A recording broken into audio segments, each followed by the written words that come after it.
Sheboygan Area School District Board, members of the faculty, department heads, proud parents, senior class officers, and above all, graduates. Welcome. The first thing I would like to say is thank you.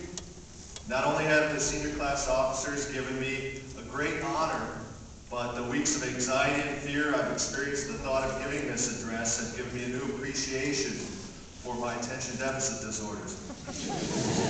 Now all I have to do is take deep breaths, squint through the lights, and fool myself into believing that I'm directing myself through one of my favorite classroom lessons.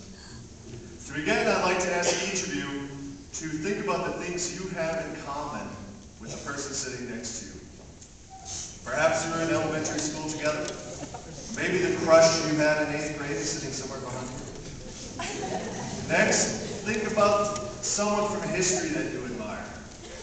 Someone that wrote a piece of music that moved you, or literature that amazed you, or developed theories that form the basis for your selected course of future study. Bill Bryson is the author of a book entitled A Short History of Nearly Everything. According to him, everyone now alive contains some Shakespeare. That is, some of the physical stuff that he was made of. And Julius Caesar's stuff, and General Robert E. Lee's, and Charlemagne's and Charlemagne Cook's. There are trillions and trillions of atoms in each of us, so probably billions of atoms have been recycled in each of us from Beethoven. In that sense, we are all, as Bryson says, reincarnations. Indeed, each graduate in 2009 across the world is related to every other graduate, and two facts must be faced: every South High graduate in this auditorium. Let's do the math, shall we? It took 2 parents to produce each of us, and 4 people to produce our parents. If we look back 8 generations to Lincoln's day, Bryson says that more than 250 people contributed to the creation of each of us.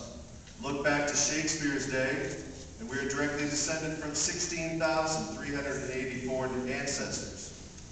Look back 64 generations to the era of the Roman Empire, and we have 1,000 trillion ancestors.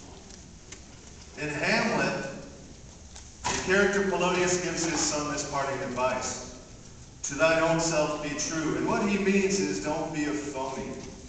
Don't let someone else define who you are, because by doing that, you're going to lose your ability to discover who you truly are.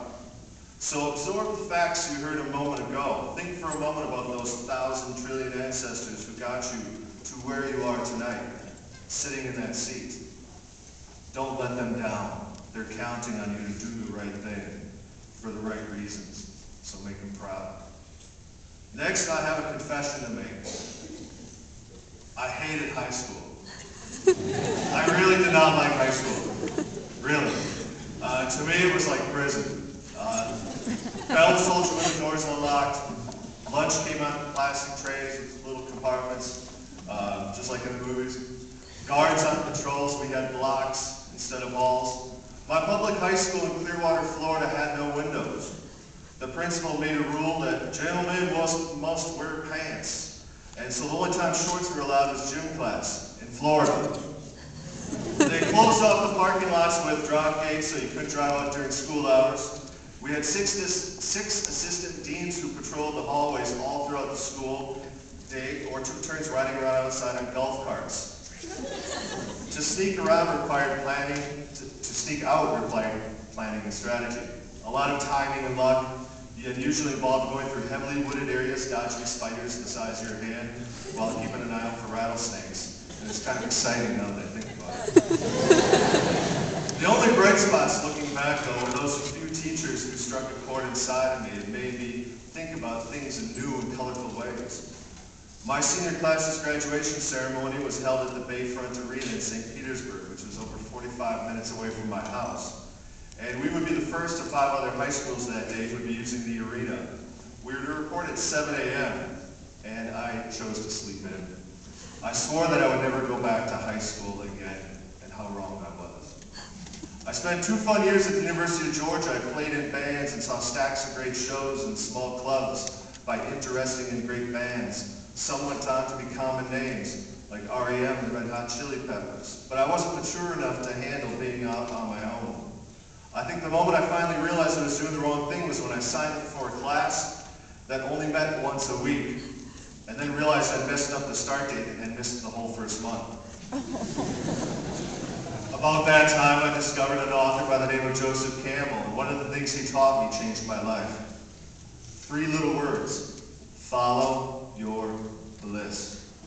I knew I wasn't happy being in college at that point, so I took a computer test that would supposedly tell me what careers I would be interested in.